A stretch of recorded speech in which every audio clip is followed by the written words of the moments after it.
Fala galera do Nefropapers, o que é a ciência se não for a curiosidade?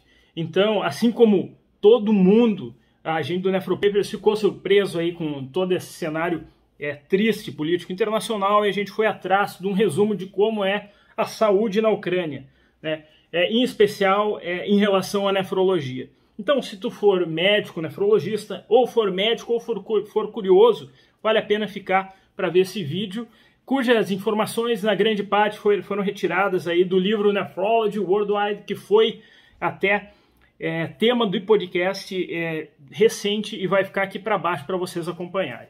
Tá? A gente já sabe que é um país de extensão territorial grande, importante, e que há uma fuga de cérebros importante. Eu mesmo tive até colega nos Estados Unidos que era de origem ucraniana, que era a melhor da turma, que inclusive veio a ser professora da Vanderbilt após.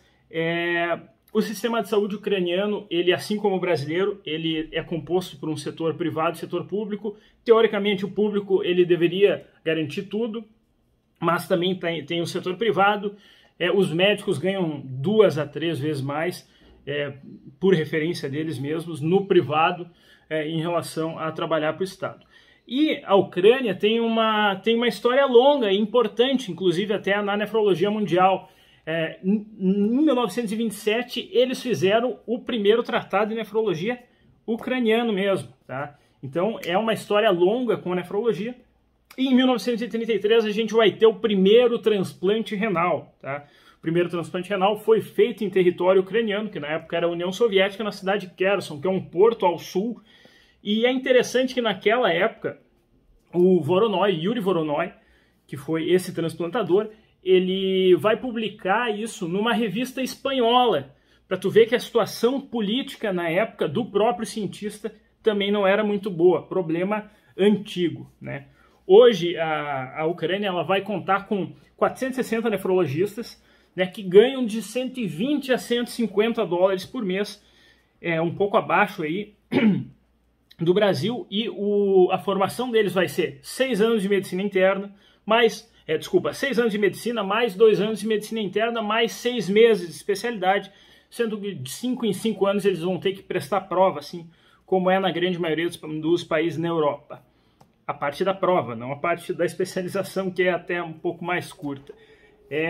90% dos pacientes em diálise na Ucrânia, eles vão estar entre 20 e 64 anos, que nos dá uma ideia até de que poucos pacientes são idosos, vão à diálise.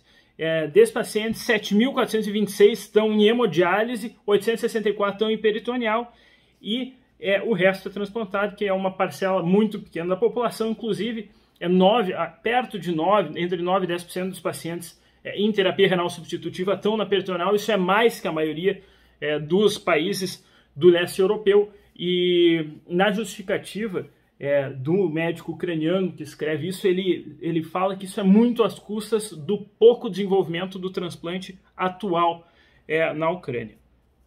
Em 2004 foi feito aí, então, iniciou-se o primeiro programa de PhD em nefrologia na Ucrânia. As causas de doença renal crônica na Ucrânia, elas vão ser um pouco diferentes.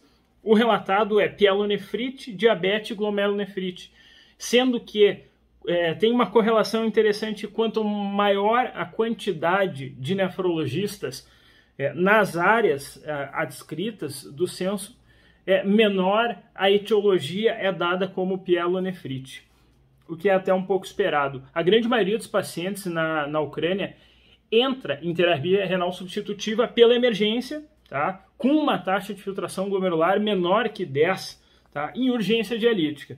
Isso nos sugere que a referência é tardia para esses pacientes na Ucrânia, e a prevalência de pacientes em terapia renal substitutiva vai ser de 229 pacientes por milhão. Em relação aos agudos, os agudos, a contínua é uma terapia de exceção. Eles fazem também muito de exceção, diálise peritoneal de urgência, e a mortalidade na UTI ela vai ser maior do que a média internacional, e inclusive o autor aí do capítulo da Ucrânia, ele fala que urge a necessidade de departamentos de nefrologia aguda nas grandes regiões da Ucrânia. Em relação a custo, a hemodiálise e a hemodiafiltração tem um custo muito semelhante, o que é até um pouco diferente do Brasil, e os custos anuais da diálise peritoneal eles vão ser até maiores do que a diálise normal. Em relação à prescrição, eles falam que a prescrição costuma seguir os padrões internacionais, geralmente um fluxo de sangue de 300 a 400, que é um fluxo de sangue com um modelo mais ocidental, um fluxo de dialisato de 500 ml por minuto, e o padrão são 4 horas, 3 vezes por semana, e eles também vão utilizar o KTV como um parâmetro de adequação à diálise. A mortalidade dos pacientes em diálise vai permear seus 10% e a mortalidade dos pacientes em hemodiafiltração 7,9%. Em relação ao transplante, apesar de a gente ter toda essa história em relação ao transplante na Ucrânia, vão ser 700 os centros transplantadores, e a indução para os pacientes de baixo risco vai seguir protocolarmente os de basiliximab e nos pacientes de mais alto risco de tireoglobulina. Tá? Assim como no Brasil, o governo também paga a imunossupressão.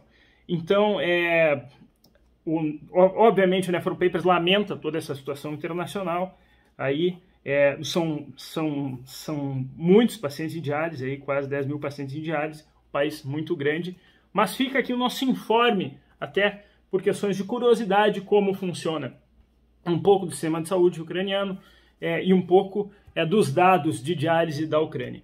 Grande abraço da equipe NephroPapers.